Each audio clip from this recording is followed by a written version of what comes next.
IVM. Republic Day is a celebration of the Indian Constitution. It's a celebration of a social revolution. It's a celebration of our founding mothers and fathers who wrote a document far ahead of its time. It's a celebration of our republic. And India invited Jair Bolsonaro to be the chief guest of it. Welcome to States of Anarchy, a fortnightly podcast on global affairs and foreign policy. I'm your host, Hamsini Hariharan. Since the very first Republic Day, 71 years ago, India has always invited a foreign head of state as the chief guest. This year, we invited Bolsonaro, the president of Brazil, to attend. It's not the first time a Brazilian president was invited to be chief guest at Republic Day. In 1996 and 2004 too, Brazilian presidents were invited to be chief guests. But this year is different. Maybe it's because Bolsonaro has made sexist, homophobic and insensitive comments in the past. Maybe it's because India is no longer strutting its high pace of growth. But what holds India and Brazil back from truly engaging with each other? Why are they so far apart from each other's mind space? What are the gaps in the relationship? And how can we move forward to growing a trade balance beyond $15 billion? My guest for today has the answers. Karin Vazquez is a scholar with the Center for BRIC Studies at Fudan University in China. She's also the Assistant Dean for Global Engagements, Associate Professor and Executive Director of the Center of African, Latin American and Caribbean Studies at O.P. Jindal Global University. We'll be back for the conversation with Karin after this break. Hey everybody, an awesome week on IVM Podcast is coming up for you. If you aren't following us on social media, please do. We're everywhere. We're on Twitter, Facebook, and Instagram as IVM Podcast. We're also on LinkedIn, and I'm going to be putting a lot more stuff on that platform too. We'd also like to thank our sponsors this week, HDFC Life and Storytel, for their continued support. And remember, if you think you or your brand can benefit by working with us or, sponsoring shows for us, we'd really appreciate that. So just a last call to everybody. Please do fill out our listener survey if you want your voice to count on the future of IVM. It would be great to get your input right now. We're going to keep the listener survey up till the 7th of February 2020. Please do fill it in. We'd really do appreciate your help. On Advertising is Dead, Varun talks to content creators Pulkit Kochar and Viraj Gilani at Pocket Aces about how they create content and how to have your hands in multiple pots.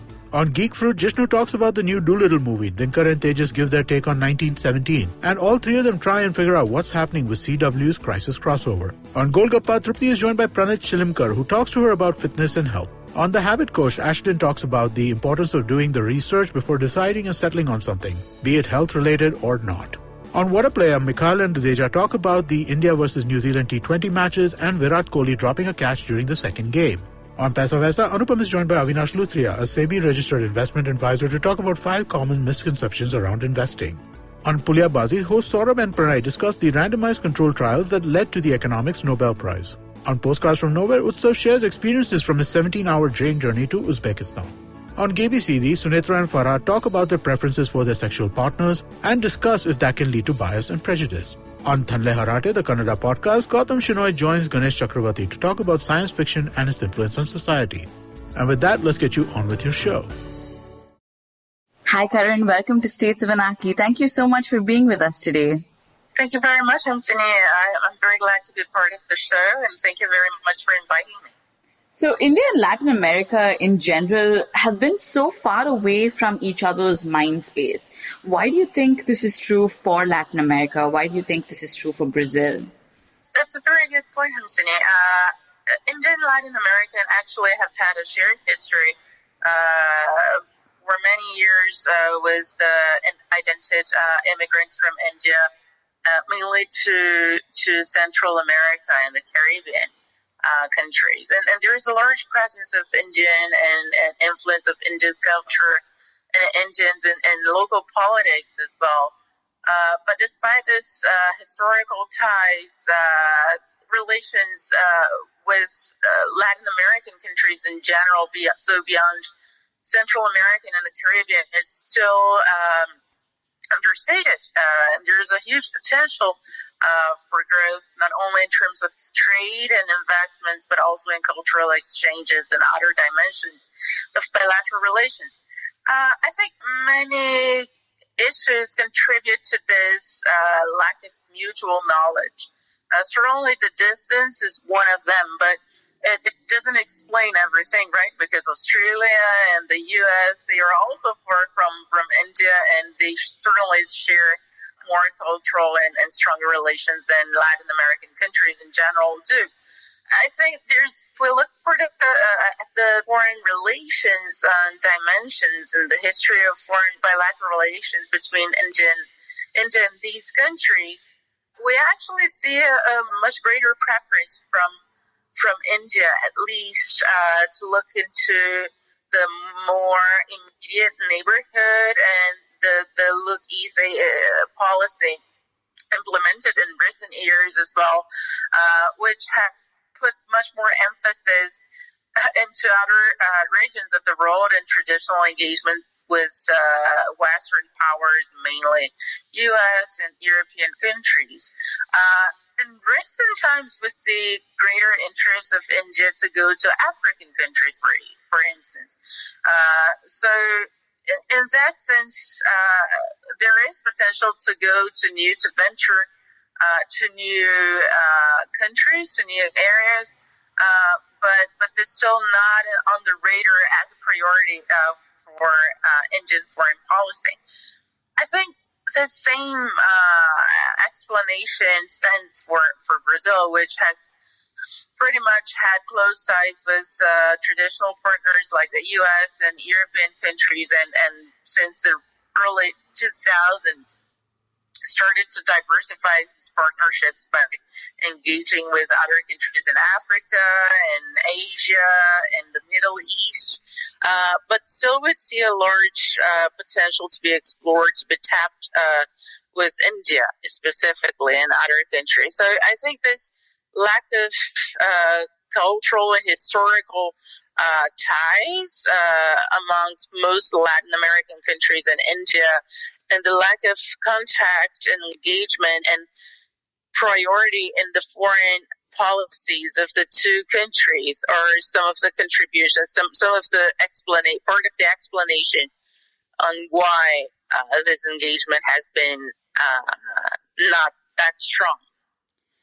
Yeah, I think when you look about the priorities of countries in Latin America, particularly Brazil and India as well, is I think you have to also consider the factors, right? During the Cold War, they were sort of stuck in their own regional considerations of what was happening, and they didn't look for beyond those particularly.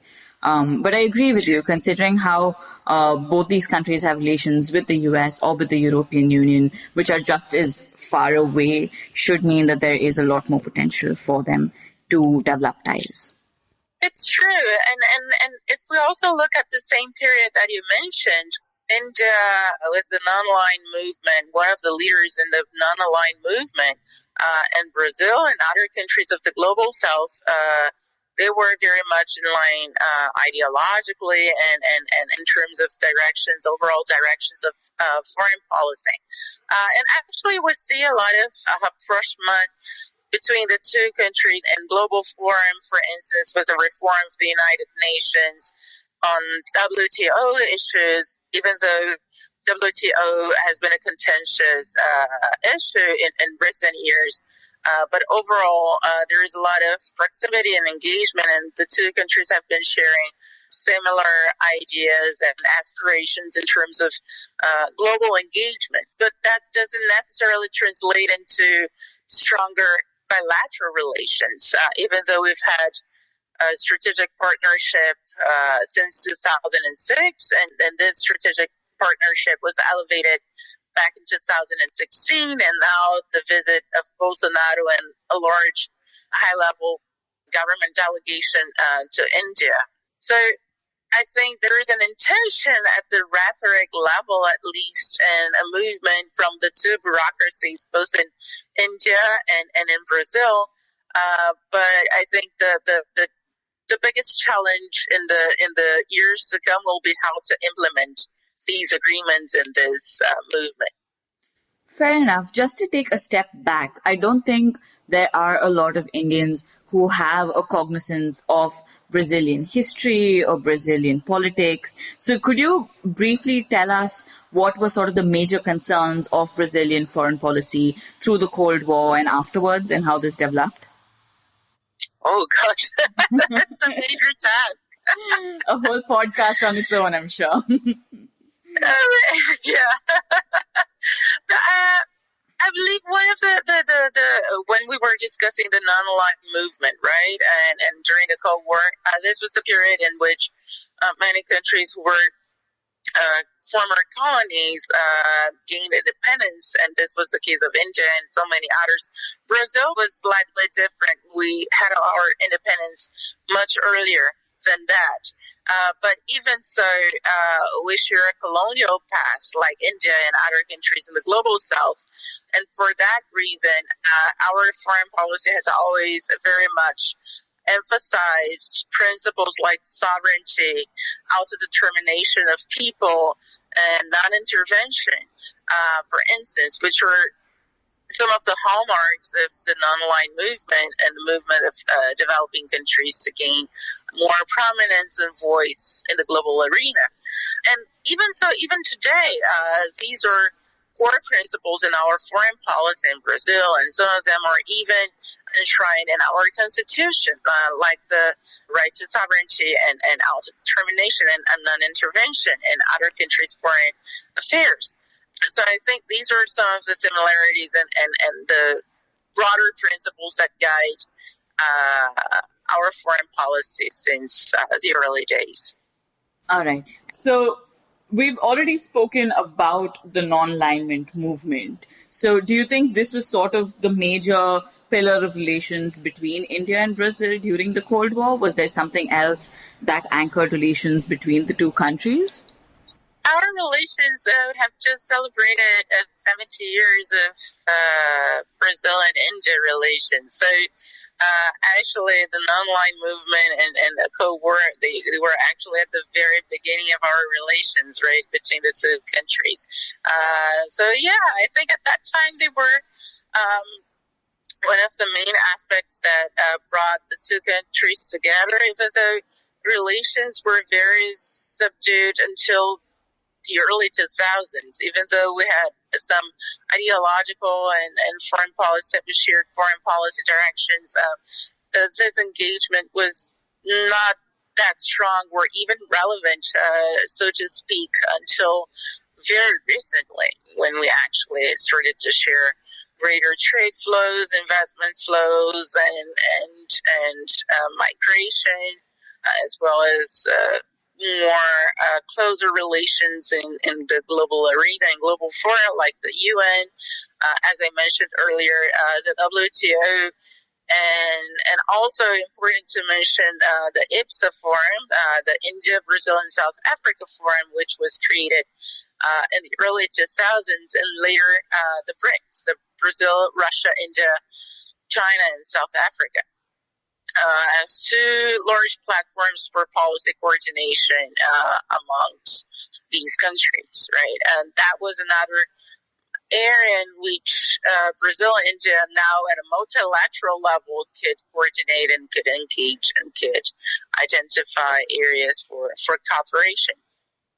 And, I always wonder with organizations like the BRICS or with the G20 or even IPSA, is that they were sort of formed, at least from an Indian perspective, in the early years of, not early, perhaps when India was experiencing extremely high levels of growth and Brazil was doing the same. And so it was sort of premised on that idea that these are countries that will be driving sort of the global engines for growth in that sense, right? So do you think that still stands true? How do you think that's affected relations?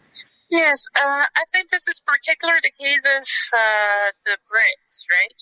Because it was the term was initially coined in 2001 by Jim O'Neill and Goldman Sachs, and as an acronym for countries, as you said, that were facing high-level growth. And that time, South Africa was not included, so it was BRIC. South Africa was invited much later in 2010 to join the group. Actually, the BRICS as a political platform was only formed much later than 2001 and 2006, when the bureaucracies, the four countries actually, started to coordinate amongst each other in the margins of the United Nations General Assembly. And in 2009, they had their first summit. But if it's true that the BRICS began as an acronym from an investment bank, an investment banker, at the same time, I think it goes much beyond its original idea as an economic aspect. The BRICS have expanded to many other areas, including defense, including sustainable development, including peace and security, which, yes, if on the one side the growth of these economies were important to maintain the relevance of the grouping, but we know that high growth is also not constant throughout time. Like, countries will face times with higher growth and times with lower growth.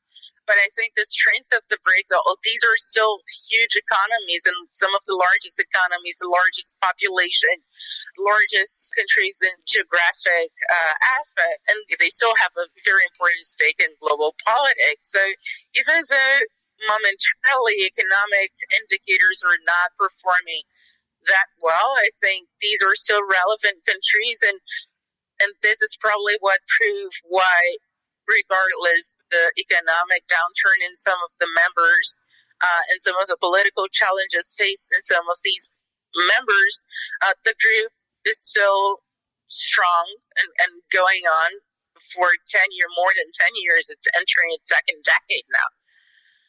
So, yeah, I think there's a lot of expectation that the BRICS will survive as long as the economies are performing well, or because it was created in a time in which these countries were labeled as emerging economies. But I think the bloc has reached a level in which it can continue to articulate, with difficulties, true, regardless of the performance of its economies. And these are temporary movements, right? So tomorrow we might have a different situation. You just mentioned when you were talking about this that there were some difficulties that they're facing with the multilateral forum, with BRICS. And what do you think those difficulties are in sort of maintaining the momentum? I think as the BRICS enter its second decade, and we've had change in the political directions in some of these countries. And for instance, Brazil is a very clear example in which a far-right government has taken place, and even before the election of Bolsonaro, even during Dilma and Michel Temer, I think clarity on what Brazil could gain from the BRICS was not well articulated within our government compared to when the BRICS was launched earlier in the 2000s. I think another important element is the change in the relations between India and China over these past 10 years, and which has created some frictions, which could have the potential to affect the engagement amongst the five members and how much they can actually achieve together. But despite the present disputes between India and China, the two countries still recognize that engaging and having this platform for coordination is strategic, right? So I think we'll see economic challenges, political challenges in the bilateral relations of the five countries, but BRICS is still strategic for the foreign policy of countries like India, China. Brazil is less clear about the strategic fit of BRICS, but it's still better in the BRICS than outside of the BRICS. Mm-hmm. But so I still see a positive future for the grouping in the years to come. Mm-hmm. And what do you think of IBSA? IBSA? What to say about IBSA? Okay, you got this part. I think IPSA had its momentum when it was created in the early 2000s, and it was certainly chaired by the creation of the BRICS, and to a certain extent, many of the issues that were dealt within IPSA, they were encapsulated by the BRICS. On the other hand, many critics say that the IPSA has grown too much too fast and probably spread too wide and thin. And as you have a new grouping, it requires additional effort from the bureaucracies to coordinate into platforms on overlapping issues or issues. I mean, how to put it? Is it like saying that BRICS already does the work that IPSA would do as well, and therefore it would just sort of be a repetition of duties in many of these cases? This is part of the explanation. The other part is that when you spread too wide and thin, when you are covering too many issues and you're already stretching your bureaucracies to coordinate on different working groups. For instance, IPSA had 16 different working groups. And this same bureaucracy that has to cover too many issues has also to deal with BRICS and other areas of work. So this probably stretched too much the grouping and its capacity to take forward some of its work agenda. And the fact that it doesn't have China as well and Russia, which are two big players in international economy, international politics, it also creates an additional challenge, right? If you already have stretched capacity and stretched and limitations to implement this agenda and you have to prioritize, you might probably look for engagements which would give you greater leverage. So with time, IPSA was started to lose momentum and for high-level political support. The last summit was held in 2012, and the heads of state haven't met since then. Even though the grouping still formally exists, and there are still punctual initiatives like the IPSA-MAR on defense training and maritime issues.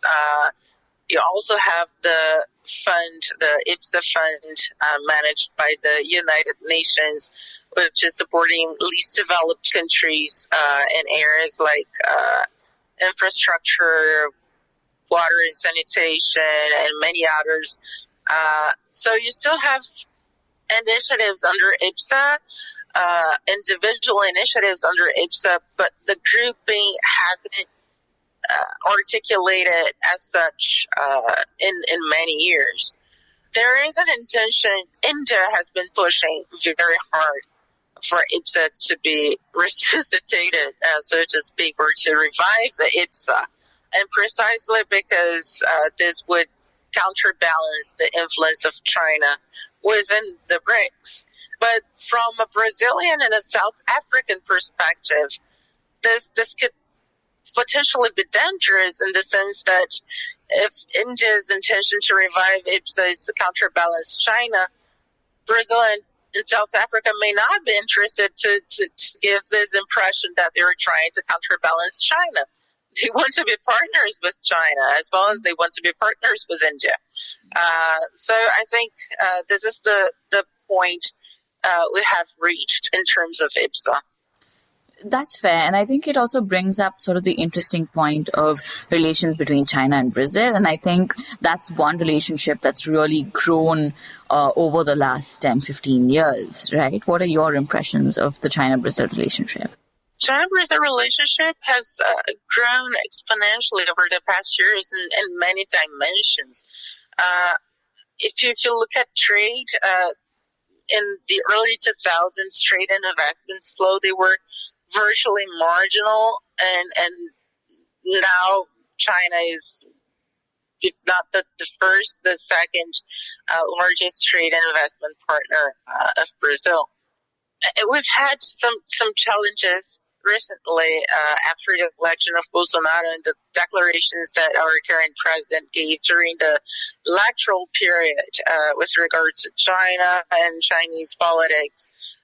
But the past year was marked by a shift in this direction and inclination, and this shift was mainly initiated with the visit of Vice President Moro to China in early 2019, and the revival of the COSBAN, the Bilateral Commission, Brazil-China Commission, and the signing of different trade and investment agreements.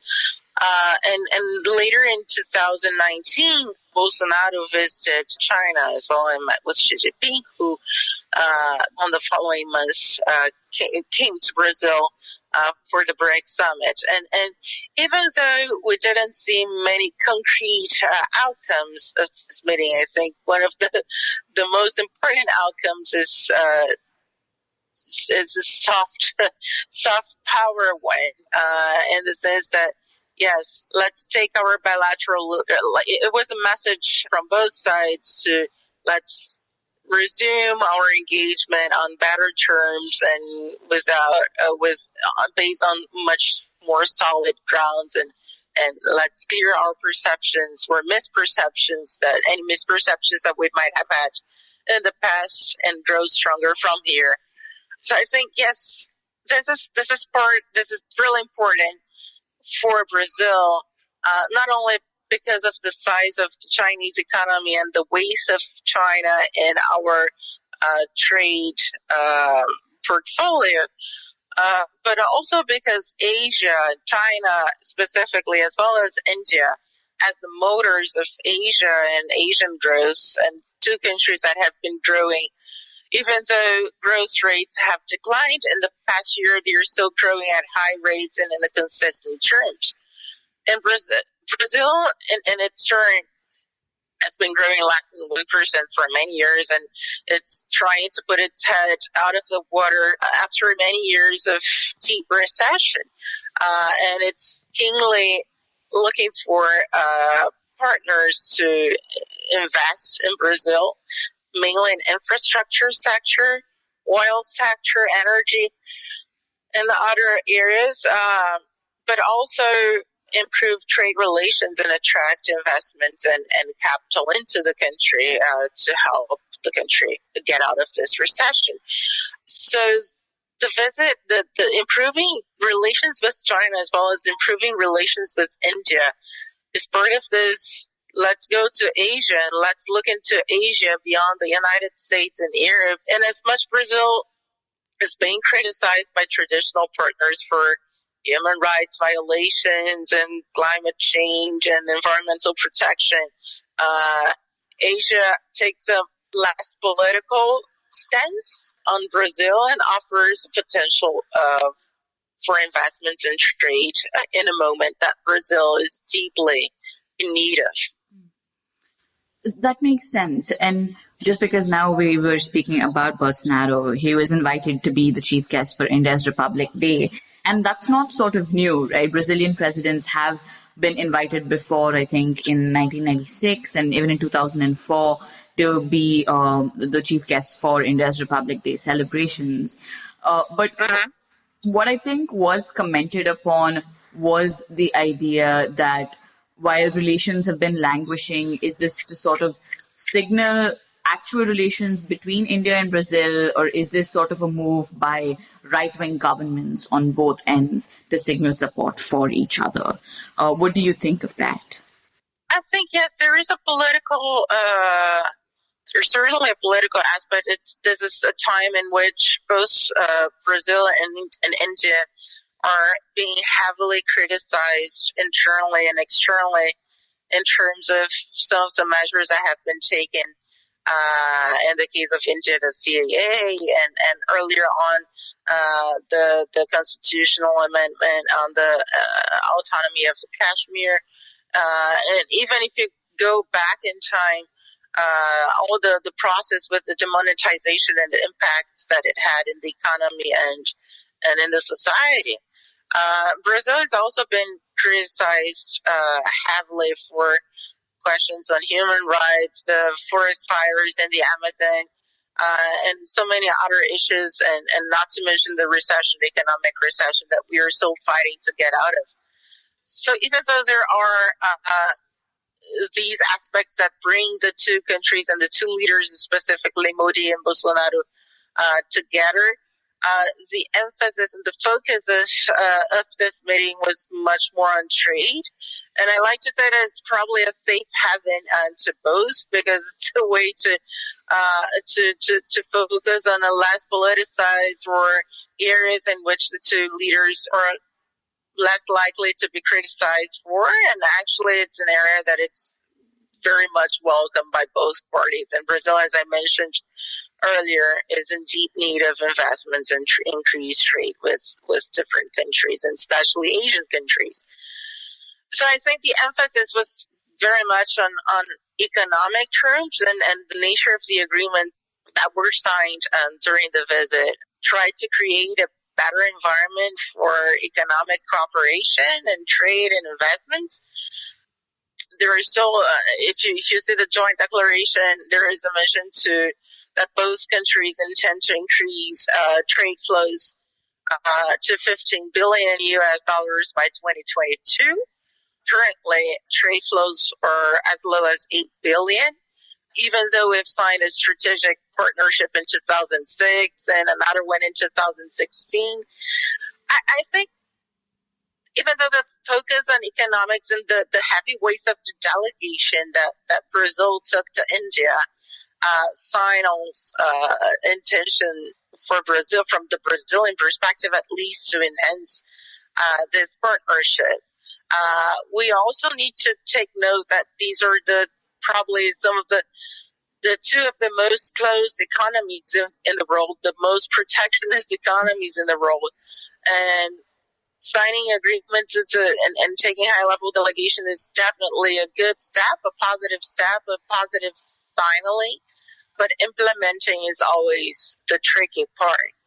And one very important agreement in this environment that I mentioned, in creating this enabling environment for businesses and trade to flourish, which is the double taxation agreement, was not signed. So this is still going to be studied and negotiated from both sides.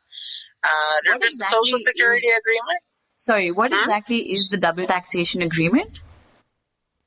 A double taxation is to avoid taxation in India and China of goods that are exported to both countries.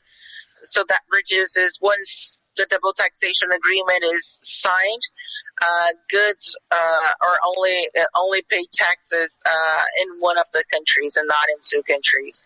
And also services and salaries and people's workers' salaries and so on and so forth. So for instance, if you work in India or if you work in Brazil and you're an Indian national working in Brazil, or a Brazilian national working in India, and you have to pay income taxes, for instance, after the double taxation agreement, you only pay in your country of origin. So if you're an Indian working in India, you will only pay income tax in India. As of now, you have to pay in India and in Brazil. And in this case, obviously, it will encourage more people to go to the other country to establish business in other countries. And this is also valid for goods and services, right, which are currently paying taxes in both countries. So once you have the double taxation agreement signed, costs for all types of exchanges among the two countries are considerably reduced, and this is certainly a boost for trade and investments and businesses amongst the two countries. And you were saying that this was not signed? No, it was not signed. According to the joint declaration, it was not. Still under negotiation. The Social Security, yes, was signed, but not the double taxation agreement. Okay. And do you think one aspect of this is that both Brazil and India are extremely protectionist? Is it another aspect that they're both facing sort of similar challenges in their economic cycles, and therefore they don't have a lot of things complementary in nature. So they both require a lot of investment. They both have reasonably strong service sectors. So do you think this is one aspect of it?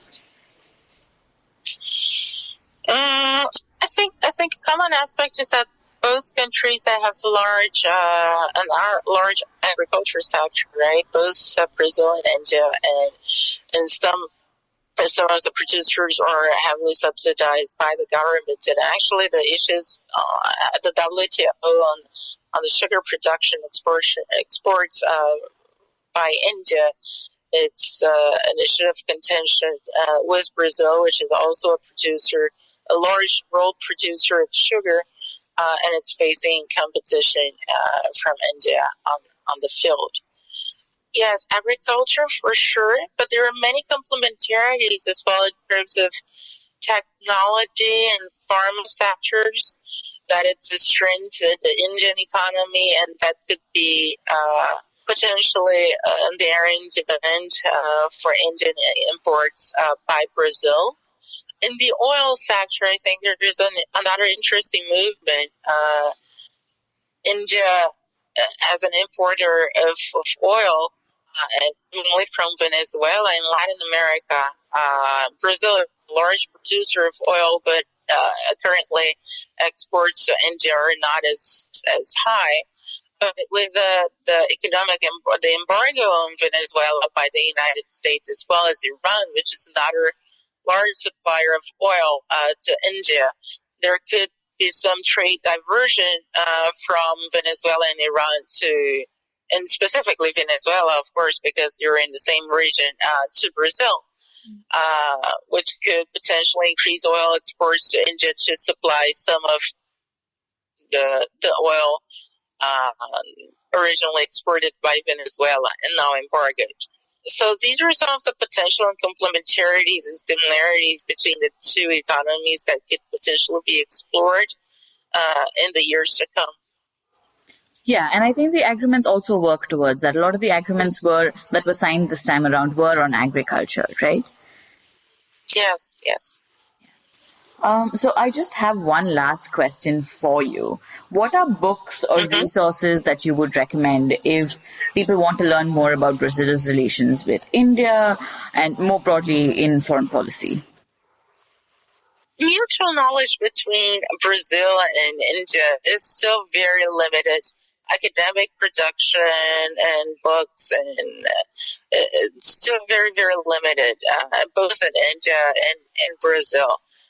We need to foster exchanges in the education and cooperation and scientific research amongst the two countries for sure. And trying to fill in this, to tap into this gap. I have recently organized a book on the 70 years of Brazil and India relations, in which, in fact, we don't look at the past 70 years, we look at the future, the next 70 years. This book, which I recommend as a first source for those interested in understanding Brazil and India relations and its various aspects, was written by both Brazilian and Indian scholars, and each chapter looks into a different area of cooperation between the two countries. So we have chapters covering defense cooperation, financial inclusion, science and technology, multilateral cooperation, and others. Migration flows, people-to-people exchange, energy cooperation. So this is probably a good recommendation for those willing to start their studies or to try to understand a little bit better what is India, what is Brazil, and how the two countries can enhance their engagement going forward. Awesome. That sounds really lovely. Thank you so much, Karin. Thank you. Thank you very much for your time and the opportunity to talk and to contribute to the podcast. That's it for this episode of States of Anarchy. Thank you for staying with us. If you want to read more about Brazil and India, I've attached Karin's book in the episode description. If you want to delve deeper into some of the topics that we discuss on States of Anarchy, whether it's foreign policy or public policy, I suggest that you check out some of the policy courses at the Takshashila Institution. They're of varying lengths, so you can choose depending on your interest, and you can attend classes from home. So do check them out. If you have any comments or questions, you can reach out to me at HamsiniH on Twitter and at States of Anarchy on Instagram. You can listen to States of Anarchy not only on the IVM podcast app and website, but wherever it is that you get your podcasts. We'll be back next Tuesday. नमस्ते, मैं हूँ सौरभ चंद्रा और मैं प्रणय कुटस्थाने। जब महफिल खत्म होते होते दरवाजे के बाहर पुलिया के ऊपर हम दुनिया भर की जटिल समस्याओं को सॉल्व करने में लग जाते हैं तो हो जाती है Puliyabaazi.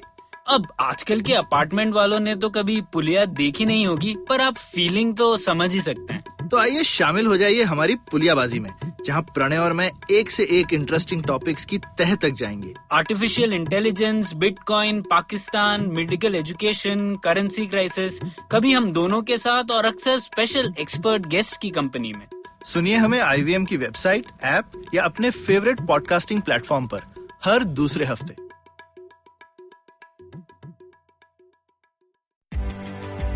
Hi, I'm Sarayu Natarajan. And I'm Alok Prasanna Kumar.